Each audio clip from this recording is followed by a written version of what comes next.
votre projet en quelques mots? Donc voilà, nous avons créé une association pour une petite fille porteur d'handicap qui est atteinte d'infirmité motrice cérébrale, qui est ma propre petite fille.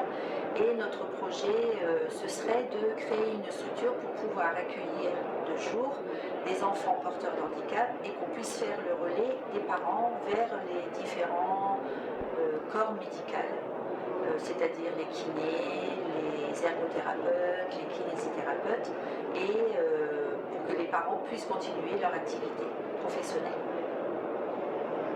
Quel sera votre type de clientèle et comment pensez-vous faire Donc, notre type de clientèle serait des familles avec un ou plusieurs enfants porteurs d'handicap et nous aimerions pouvoir les aider pour qu'ils puissent garder une vie sociale et professionnelle à côté et pouvoir nous prendre le relais. L'essentiel étant de permettre aux parents de continuer l'activité salariale, pouvoir continuer à rester dans le milieu professionnel, parce que beaucoup de parents sont obligés d'arrêter leur profession pour subvenir aux besoins des enfants, les accompagner, etc. Donc on servirait vraiment à prendre le relais pour ces enfants-là, donc surtout de 0 à 6 ans, pour après faire le relais avec les écoles, qu'elles soient des écoles normales ou bien spécialisées comme étant l'UEM ou autre. Qui sont vos concurrents et qu'est-ce qui vous différencie? Le fait étant qu'il n'y a pas tellement de concurrents, parce qu'on nous dit qu'il n'y a pas de structure d'accueil pour justement prendre le relais des parents. Il y a beaucoup d'accueils comme des crèches ou autres, mais qui ne sont pas forcément adaptés pour les enfants handicapés. Sachant que nous, si on faisait ça, on aurait des AVS, donc des auxiliaires de vie sociale, qui permettraient aux enfants d'avoir un suivi adapté.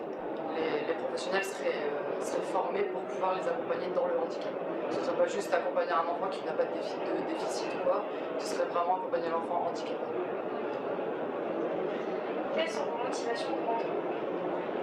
Donc moi personnellement, ma motivation première, c'est le fait d'avoir ma petite fille qui est porteur d'handicap et